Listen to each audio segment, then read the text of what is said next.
This is the 133rd Capstone presentation in the history of the MCM program, and we are honored today to have Kristine Darbel present her capstone, who, under the supervision of Dr. Alex Sevigny and the second reader, Professor Dave Schultz. So just as a reminder, you have 25 minutes to present. I will time it, and I will hold you to that 25 minutes. We will then go through a round of questioning led off by Dr. Sevigny, followed by Professor Schultz, and then I, as chair, will reserve the right to be able to ask questions as well.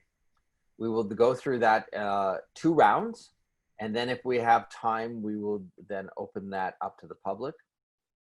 This is a public presentation because we have at least 13 people that are participating. After the questions are done, Dr. Sevigny, Professor Schultz, and I will leave this call, and we will collaborate to come up with a final assessment of your capstone. And then when we return, Dr. Sevigny will give you the final outcome of those deliberations as well. So are you ready to present? Ready as I'll ever be. And by the way, we're recording this, and we will we'll have a record of this afterwards. So you are good to go. Thank you. All right. So thank you, Terry, and welcome all to my capstone defense. Today, I'm going to be discussing my research on social media and its impact on election results. So political communications has really been redefining itself since the dawn of social media. Today, a lot of scholars and in the literature review that I did keep talking about how social media is the battlegrounds of elections these days. So you would assume that measuring the effectiveness of social media can mean the difference between winning and losing an election. And that is where my study comes in. So this study was my Mount Everest. My paper was more than 200 pages long. So there's no way we're going to be able to get through every single detail here. But I did put together a little bit of a roadmap, and I'm going to touch on some of the key points today. So key things from the literature review, the questions that I wanted to ask. I will pause on my methodology because I do find that it's just as important as the results. Of course, my results, my knowledge mobilization plan, and of course, I'm going to need to say some thank yous before I finish. So the literature review, or the thinking behind my study was really based on 6 authors, and they really shaped sort of the thinking behind this particular study. So let's first talk about the 3 sort of leading scholars when it comes to communications and politics in Canada. So Alex Marland, who's from the Memorial University of Newfoundland, I relied heavily on his theory of the importance of images in political marketing, as well as his theory that the leader of a political party is central to the success of a campaign. Tamara Small, who is my favorite scholar of all time in Canada, other than Barry, Dave, and Alex, of course, from the University of Guelph. She leads the thinking on digital marketing and communications in politics, and she's a fascinating read if anyone ever has it. I heavily relied on her theory of the importance of Facebook in campaigns, as well as she did a fascinating study on the presence of 2-way communications among politicians on social media, which I referenced in my study. And finally, Thierry Giasson from l'Université de Laval. He really led sort of my understanding of the importance and the influence that MPs have on sort of the larger national political campaign. And lucky for me, these 3 scholars actually got together and they wrote a book called Political Communications in Canada, Meet the Press, Tweet the Rest, which is an excellent read if you're ever interested in political communications, but it was referenced several times in my study. Now, because I was doing political communications, I wanted to also make sure that I relied on some practicing professionals in the industry and leading authors in the industry. So Susan Delacourt, who's a national political columnist, she's also the author of a book called Shopping for Votes, How Politicians Choose Us and We Choose Them. Her book paints an excellent portrait of the evolution of political campaigns and communications over the last century. And Nick Nanos, he was important on 2 levels. His book, The Age of Voter Rage, really helped me understand the importance of swing voters in campaigns. And he also provided the data, the public opinion polling data for this study. Finally, you can't write a research paper without this guy, James E. Grunig from the University of Maryland. I'm a leader in public relations theory. I did rely on Grunig's theory of two-way communications as a benchmark of success for politicians. So what was I trying to ask? Simple question, does social media influence election outcomes? Well, that's only one sentence. I did have to unpack that a little bit. So I had three different research goals and research questions that I sought to answer during this study. So first, how and to what extent do social media variables influence election outcomes? So like I had mentioned before, scholars argue that, political campaigns are won and lost on the battlegrounds of social media. So on these battlegrounds, what aspect of social media could secure a win? The other thing was on political donations. So how and to what extent do social media variables influence political donations? In 2015, the government actually ended a subsidy given to political parties so that they could finance their campaigns, making the donations that they received for their campaigns much more important. More money, bigger campaigns. So I wanted to know what aspects of social media could influence or impact the bottom line. And finally, how and to what extent do social media variables influence the public's opinion? Nanos, in his book, he talks about how political campaigns are essentially giant popularity contests. So I wanted to know what aspects of social media could influence the public's opinion. So I based my methodology on something that I read from Stacks and Mickelson in the literature review. So they talk about how the standardized system, or how a standardized system of comparative evaluation could help public relations professional gauge the absolute performance of specific programs or elements within those programs. So following this idea and this method, I built a system where I could essentially compare 338 campaigns using a standard system of evaluation. And this way I could gauge the performance of those campaigns. So this is also a good time to let you know that the 338 campaigns were only of the Liberal Party of Canada and those candidates part of running under that umbrella. Because it was my first time doing this and the first time testing my methodology, I did want to make sure that I eliminated any extra variables like a cross-party analysis. So this is, of course, a quantitative research method, which involves controlled gathering of data and a prescribed rules of assessing that data. So I relied on coding scripts to collect my data, that's the data science part, and I used common statistical tests to measure the magnitude and the relationship between social media variables and election outcomes. Now, to ensure that the results were going to be, or to ensure that my tests were going to be rigorous enough to return validated results, I relied on two statistical analyses principles. One, lots and lots of variables, and two, chronological data. So making sure that I had data over a period of time. This essentially made sure that I could avoid ending up with the data that, or ending up with a result that was an anomaly. I wanted to make sure that the results could be seen in other variables, as well as other days of the campaign. So for over the next few slides, I'm just going to talk about the data that I collected, because I'm quite proud of the database that was put together for this study. So the foundation was essentially the public profiles of all the candidates running for the Liberal Party of Canada. And then my independent variable was the social media variable. So that's essentially the social media posts and the characteristics of the post. So likes on the, retweets on a tweet, for example. And then the dependent variables relate directly back to my research questions. So election results, donations, and political and public opinion. And all of this data was collected over September 11th to October 21st, 2019, which is the official election period for the 2019 federal election. Now, I didn't do anything until I had access to the links to all the candidates that were running under the party, under the Liberal Party of Canada. Now, not all candidates had a public profile on each individual channel. And in fact, there was actually a few that were completely absent from social media. But my study does account for more than 90% of the candidates. So I only pulled links from 3 social media channels: Facebook, Twitter, and Instagram.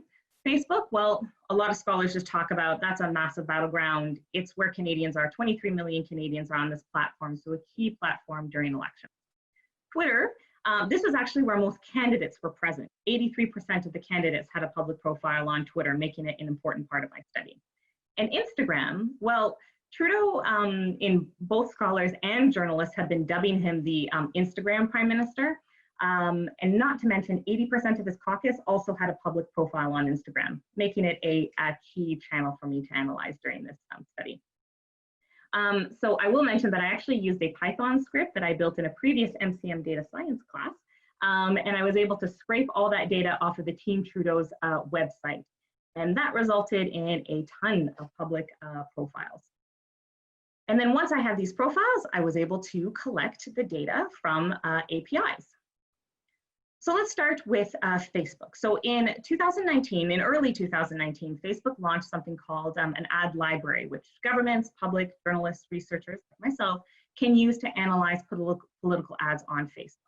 So the library is accessed through Facebook's API, and using code built in Python, I was able to pull the Facebook ads run by each individual candidate that had a publicly or an official publicly available Facebook page. And that resulted in nearly 13,000 ads. Facebook is also the only channel that I relied on ads. For Twitter and Instagram, which I will talk about in a couple seconds, is only organic posts. And I'm happy to elaborate on that a little bit later. So Twitter, again, I also used their API as well, and I only collected publicly available posts. Twitter's API was much more user-friendly, so I was able to collect a ton more data here, which was really great.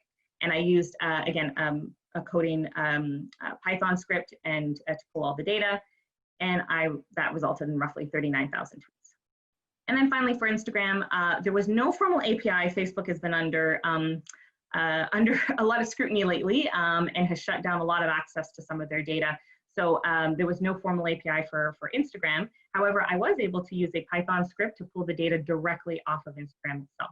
And this resulted in roughly 7,600 Instagram posts. Now for my dependent variables, I relied on two resources, Elections Canada and Nanos Research. So for Elections Canada, they had a downloadable database for both validated election results and political donations to political parties. So for the election results, I collected validated or verified results for the 2019 and 2015 election results. The 2019 results were used to categorize candidates in the win-lose category. And then the 2015 data or results were used to categorize each candidate into a mutually exclusive riding category. For political donations, again, it was another downloadable database that I was able to use, and each donation was tied to a particular riding ID. So donations to a candidate were actually attributed to those who donated to the riding ID that the candidate was running in. And that resulted in about $1.7 million worth of the donations to Liberal Party of Canada. And for the public opinion data, I was very fortunate that my supervisor introduced me to Nick Nanos, who gave me access to their nightly tracking survey results for the 2019 federal election. So I want to take a quick step back here. This may look like a really messy slide, but this is essentially a visual representation of what my database looked like. I use something called a relational database. So this is a relational database model. And this helped me make queries and searches within the database simultaneously across all the different tables that I had, and the different tables are the different bubbles that you see here. And I was able to also apply filters on one or more of the objects that I was trying to search for. So this was a really handy way to be able to house my data because it made it a lot easier to extract the data for when it came time to analyze it. Now that I had all my data, it was time to analyze it. So out of the literature, there was 4 key themes that popped out on things that influence voters during the election. And this is where I separated those 35 variables that I was talking about earlier. So the first group of variables were around the presence on social media. So essentially I was testing the frequency of posting on social media. The second group of variables were around the way candidates engaged. So were they posting photos, were they posting videos, were they retweeting, were they posting native tweets, etc.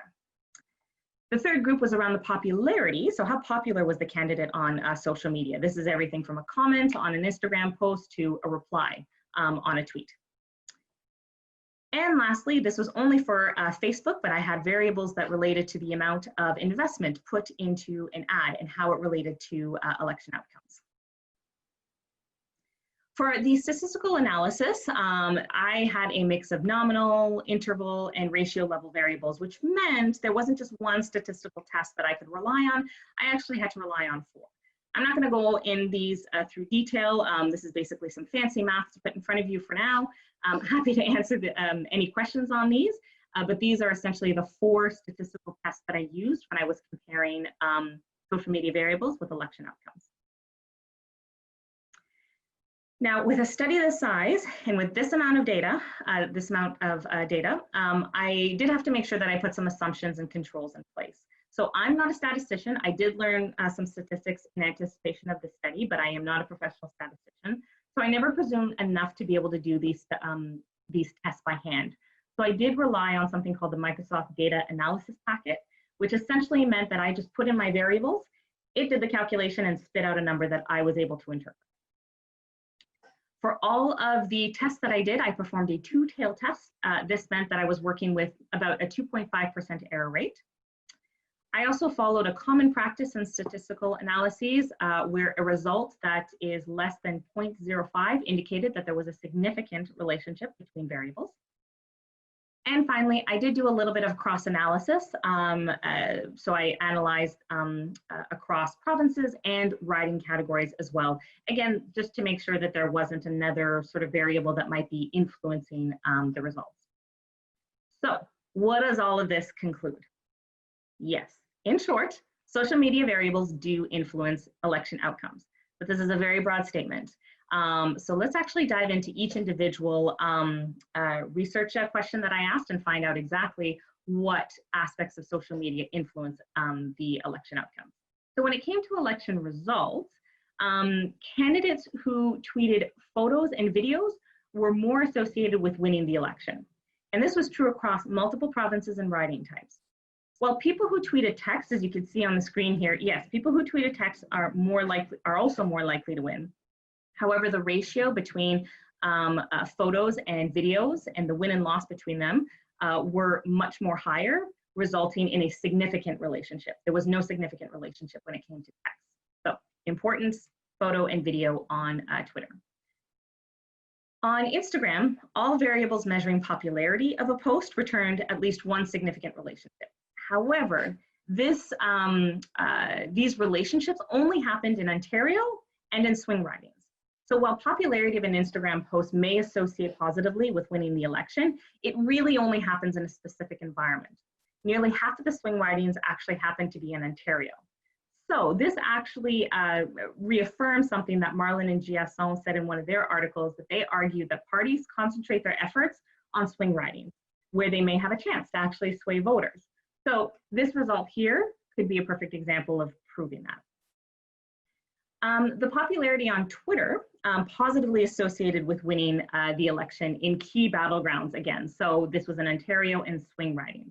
So posts that had a lot of favorites, that were quoted often, retweeted often, significantly associated with winning the election. And what about donations? So what social media variables correlated strongly with donations? Well, first off, the popularity of a candidate on Twitter returned significant results or significant correlations with donations. However, these correlations needed a certain condition. Surprise, surprise, that condition was swing ridings again. And by popularity, I mean that's the number of favorites a candidate received on their tweets, the number of times they were quoted, the number of times they were retweeted, and the number of replies they received. Presence on Twitter also was more likely to significantly correlate with donations. So meaning the more a candidate tweeted, the more donations they received. And there's a perfect graph on the screen that you could see. The red line is the slope. So the more someone tweeted, the more donations they received. And finally, public opinion. So this one was an interesting one. There was actually a unique trend that emerged with many of the social media variables that I analyzed and their impact on public opinion. So while several social media variables returned a negative correlation, something happened a few days after a significant increase in social media activity. Public opinion increased. So this could be a result with the way that the public opinion polling was collected, because it did rely on a 3-day rolling average. So it could mean that it just took 3 days in order to show the results. However, the trend only emerged after major peaks, like you can see here in the graph. It wasn't after every single increase in social media variables that there would be an increase in public opinion. It was only after major significant increase in social media activity.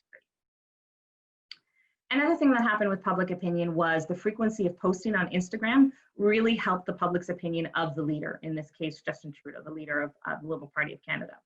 In nearly all cases, the positive correlation with social media variables were with those who believed that Trudeau had qualities of a good leader. So these results really validate something that Marland talked about in his study, and he theorized that the leader of a party is central to the success of a political campaign.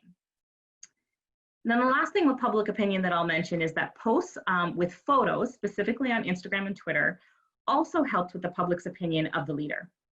However, I did end up with these contradicting results. So while these posts with photos on Instagram and Twitter positively associated with the public's opinion of a leader, it negatively impacted the number of people who said that they would consider voting Liberal.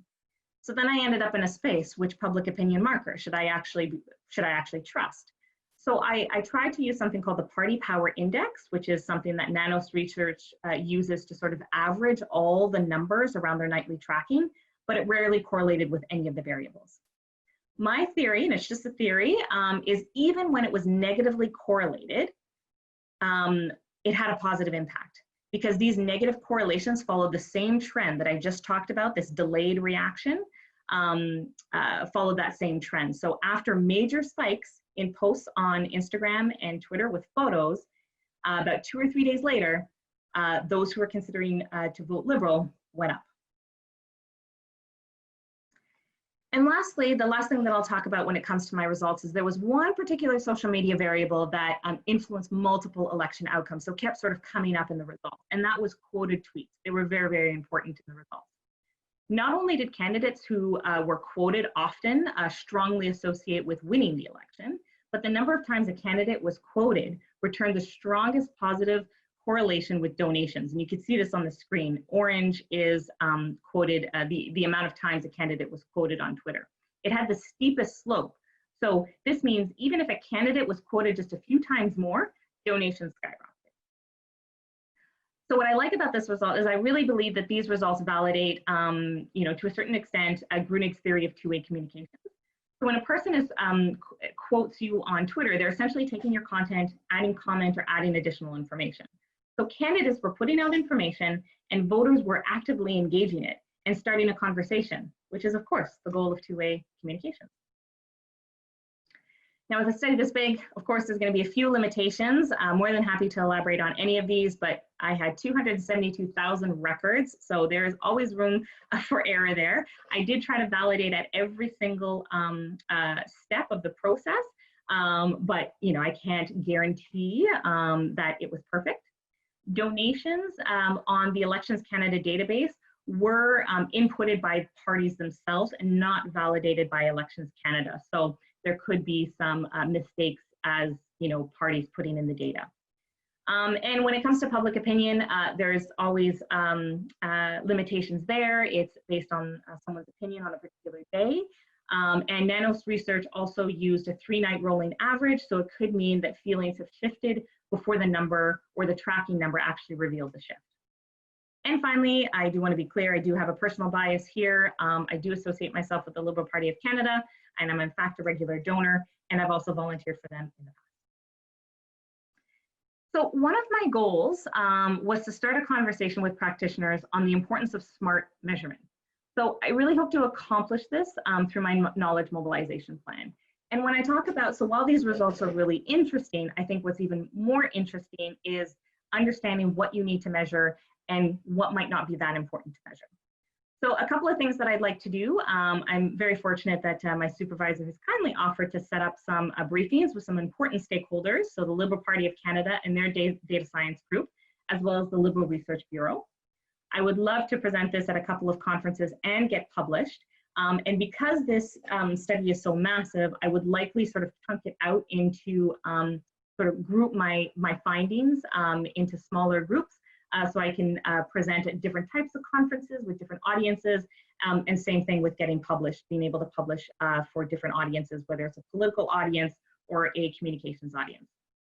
And finally, who knows, maybe I've got a side hustle here. I could advise Liberal Association Board of Directors on their social media strategies, and maybe even review a social media strategy or two from local candidates who might be interested in running. So when my son was born, they said it would take a village to raise him. And when the idea of this study was born, I feel like it also took a village to raise it and to the point where it is in its final state right now. So I'll just take a couple of moments to say some heartfelt thank yous and necessary thank yous. So to my supervisor, Alex, thank you so much for your calm presence. There was never a challenge that was too big for us to overcome. To my second reader and to Capstone chair, thank you both for trudging through this very long piece of paper. Terry, I know I probably could have shot the puck a little bit earlier, but I am glad that you've made it to the end of my paper. To Nick Nanos, who was instrumental in getting data for this study, to my friends and family for support, to my employer who helped fund my education, to my husband who helped with some of the really advanced coding required to collect data, and of course, to my MCM family, the cohort MCM 11. Thanks you everyone, and I am so excited to answer your questions. Well done, 30 seconds left. That is awesome. And you took up your full 25 minutes, so that's good. So we're gonna start with Dr. Sevigny as your supervisor with the first round of his questions. Thank you, Terry. And first, I just want to start by congratulating you on this achievement, because when you first took the data science class a couple of years ago, you know, this was all kind of new to you, and how far you have come. Quite amazing, actually. Thank you. And so congratulations on that. And also congratulations on the fact that this is a landmark study, really, because nothing quite like it's ever been done in Canada yet. So that's really, really interesting and very cool. So one interesting thing that struck me was that there were an enormous number of possible correlations, right? Because you were working with a very large basket of variables. How did you pick which correlations you would choose to explore? And like, what was, maybe you could walk us through your decision-making process, your decision tree, when it came to exploring the data, because such a big data set, so many variables. How do you make sense of it?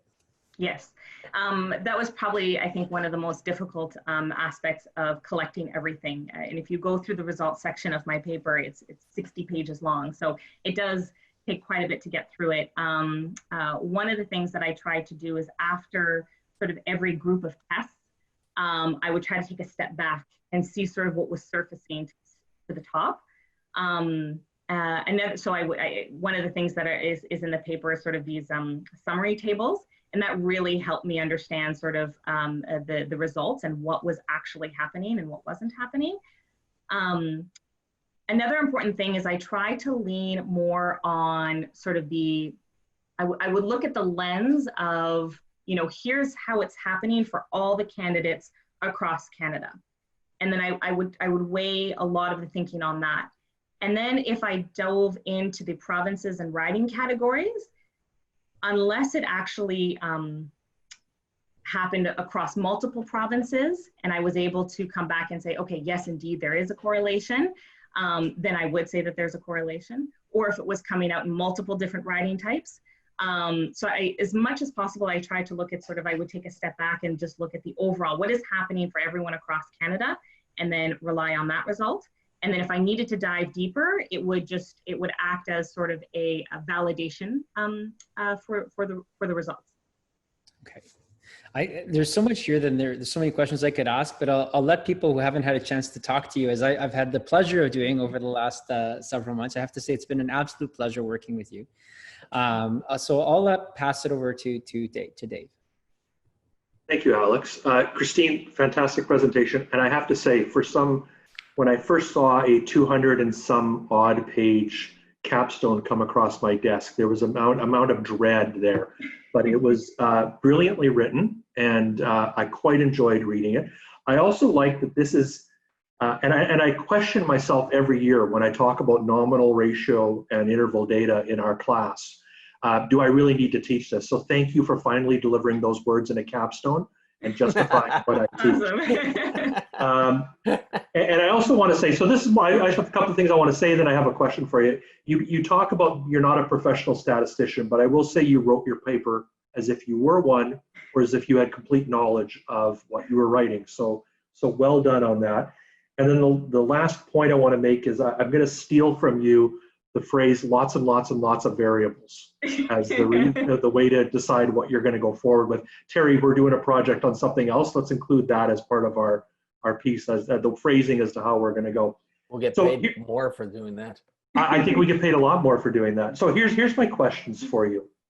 I want to touch on this delay or the lag in public opinion, because obviously we see that throughout election campaigns around certain points in time, and specifically debates. You'll often see the next day there'll be a start to change, but it evolves over the next few days. Did you look at, or could you just hypothesize to this, when you saw the spike in Twitter posts, did you also see behind that a spike in discussion amongst the candidates' followers, which would lead me to more of the Grunig's two-way ongoing conversation? So is there a spike in something in Twitter, and then the discussion starts, and then that bleeds into a larger public opinion? Are you able to validate that, or do you have an opinion on that happening? So I can't validate that because in this particular study, I was only looking at the content posted by candidates and not the sort of surrounding discussion. So anyone posting in addition to sort of I was only looking at the angle as like a candidate posting and their content specifically.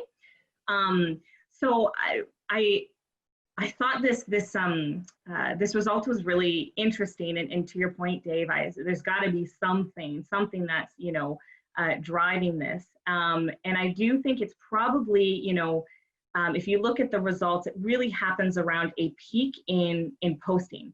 So if you have a lot more posting, then you would assume that there's also a lot more conversation happening, and if there is a lot more conversation happening, then you would assume that there's going to be potentially a change in public opinion.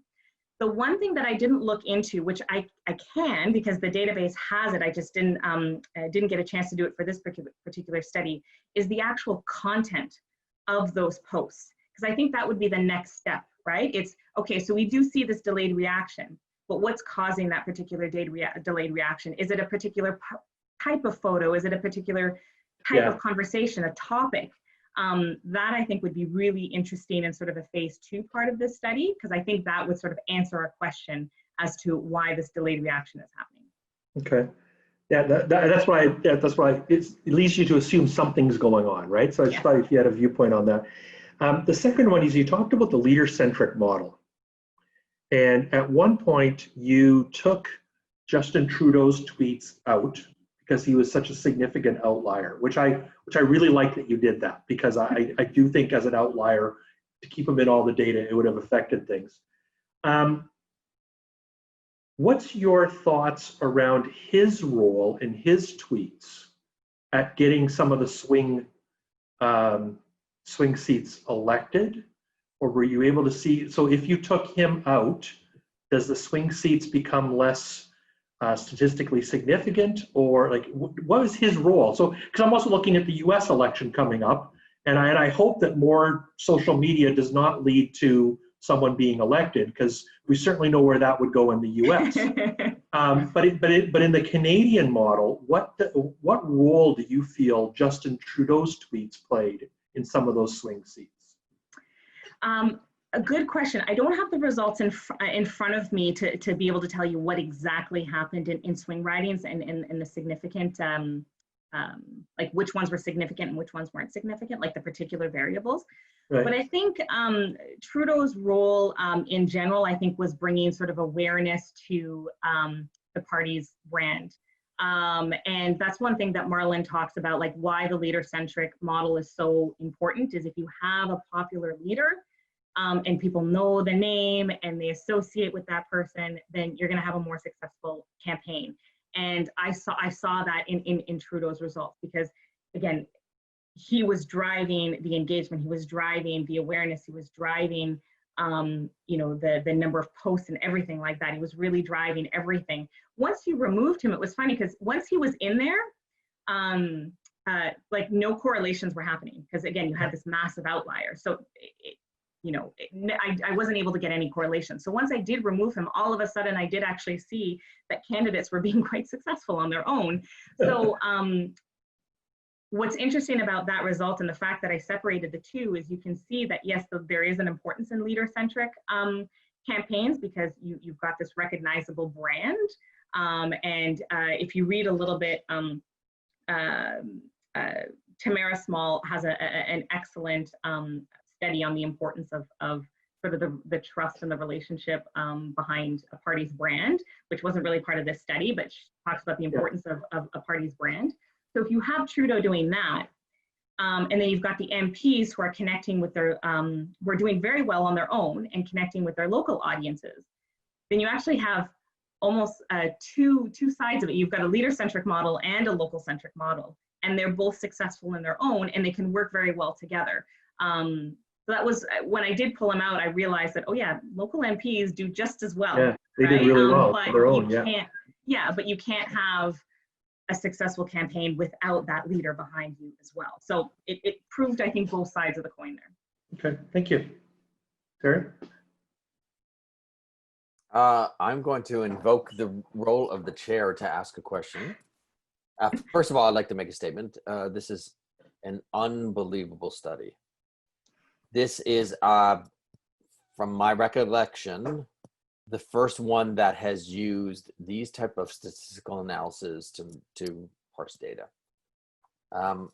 And so I know this is a lot of work, and I know that the problem, you know, sometimes it's easy to collect data, so you can get it. The problem is, what do you do with it, and how do you make sense of it? And the more doesn't mean the better. It just makes it more opportunity to go back and slice and dice and look at things differently as well. So I think what you've done is take a great groups of data sets and made sense of them, and you've come up with something that is not just theoretically sound, but is practically sound through the advice that you've given as well. So the question I have to ask is, what did you learn through this study that you didn't know before? Oh, a lot. other than statistics and data analysis and regression and chi-square and yeah. One of the, I think, findings that surprised me, because one of the reasons sort of where the nugget of this idea for this study came from was I was doing presentations for the board of CAA, and they were constantly asking me to report on these social media numbers. So how many times did we tweet? How many comments did we get? How many likes did we get? All that kind of stuff. And I always felt that the results were very shallow because it wasn't tied to anything, and it was fluffy, and I didn't feel like I could stand behind these numbers because it wasn't really telling me anything. So when I got into this, I really wanted to make sure that I was tying it back to an election outcome. And I think one of the thinkings, because you could see it a lot with politicians, is if I tweet more, if I'm constantly out there and I'm tweeting a lot, then I'll be able to get more followers and then maybe win an election. But when I looked at election results, so donations aside and public opinion aside, when I just looked at the election results, the frequency of posting had no correlation, which I was quite surprised with. I actually thought, okay, the more you tweet, the more you're on Facebook, the more Instagram post, you would assume that that person is more likely to win. And there was zero correlation. And I think that one took me by surprise. And then on the other side, when I looked at popularity, again, that was another one where I assumed the more popular they are. And again, it did actually positively correlate, but I think that frequency one, I think, took me for a little bit of a loop. And I actually remember redoing the calculations a few times because I said, no, I mean, we all know the more we are on social media, then the more successful we are. But this one it's not about but you could go back how to often you tweet. You could go back to old school and make the analogy, just because you buy more advertising, yes, doesn't mean that you're going to win. Exactly. So that actually holds true over these different mediums as well. Yeah. Good. I'll turn it over to Dr. Sevigny. You're on mute, You're on Alex. mute, Alex. Speaking of advertising, that was one of the interesting findings. One of the more interesting findings. Maybe you could unpack what you found about advertising for us a little bit.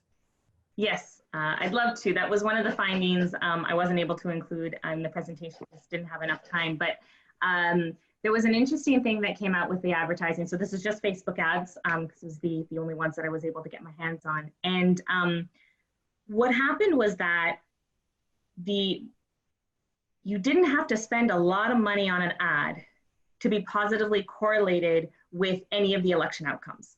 And in fact, these smaller ads of less than $500 or less than 500,000 impressions, sorry, 5,000 impressions. So smaller ads, smaller ad buy, they were more positively correlated with the election outcomes, which I thought was surprising. There was a couple of really big ads in the $10,000 range.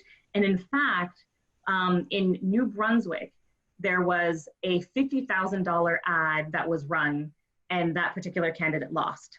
So the idea of, more money behind ads or behind a ad, you're going to win. Like the bigger the ad, the more likely you're going to win. That wasn't validated in my study. And in fact, smaller, more targeted ads, I would say. I mean, I did have the data to go into the exact targeting, but I'm assuming that the smaller the ads, the more targeted they were, the more likely the candidate was to positively associate with some of the election outcomes. So that was a really interesting finding. Now, the one caveat on that is most of the ads fell into that category. They were smaller ads with a smaller spend.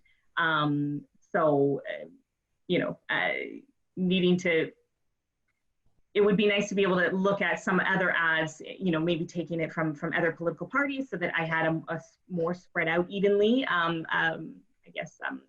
group of ads, so that I can test that particular theory. Thank you. I just wanted to highlight that one. Over to you, Dave. Yeah, well, okay, I found that really interesting as well. That was, if I had a follow-up question, that's what it was going to be about. And I just assumed it was the micro-targeting because you saw such small ad spends that it was very specific to that. And I know you didn't have access to this, but it'd be really interesting to get the ad spend for particular candidates and incorporate that as an additional ad spend or ad strategy and incorporate that in. Because if it was indeed the micro-targeting, you can show the value of Facebook ads to that aspect of it. But I found that a fascinating result as well. Mm-hmm.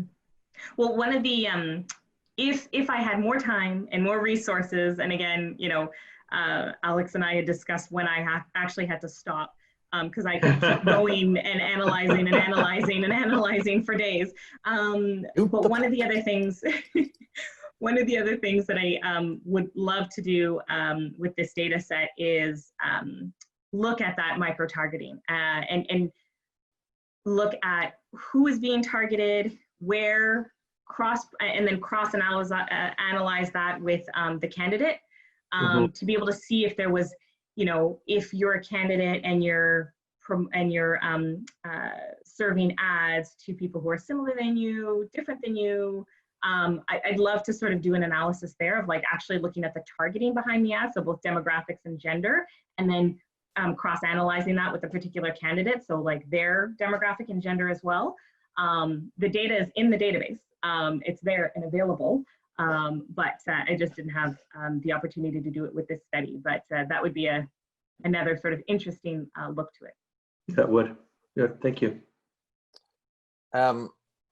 So the result that the more tweets doesn't necessarily equal election should give us cold comfort that there is, that these tweet farms or bot farms or anything may not have the kind of impact that we think that they do or potential that way as well. Would you agree? I do agree. Now I was looking at, again, the content that candidates were posting.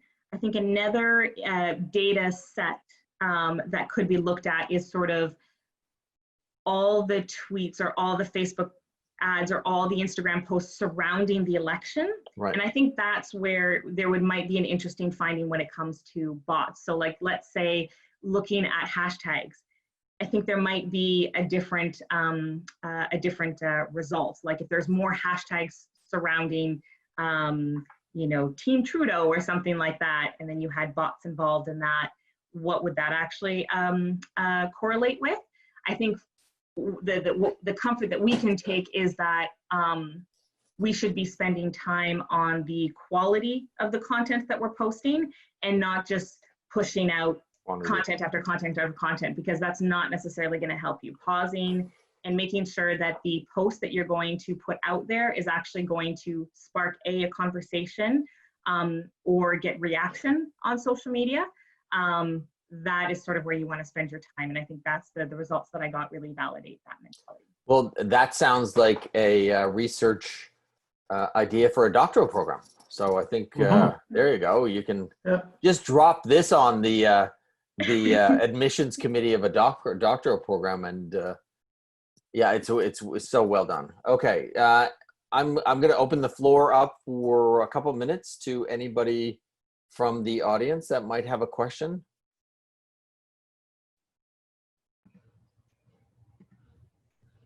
No chats. Everybody's afraid.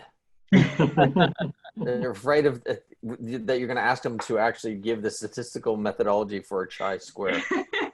Chi-square. Okay, having heard none, Alex and Dave, please mute your microphone and your video, and I will call you, and we will put you on hold there, Kristine, until we come back. Okay. Kristine, we just need a couple more days, so if you can hold on. Dr. Sevigny. So Kristine, you know, we have the pleasure of telling you two things. One is that you have successfully passed your capstone. And secondly, that you got pretty much the highest grade we've ever given. Really? So congratulations, like the highest honor. Well, amongst the highest grades. You can only give one level. That's right. So you can't go beyond that. So, but well done. Congratulations. Thank you. Thank you so much.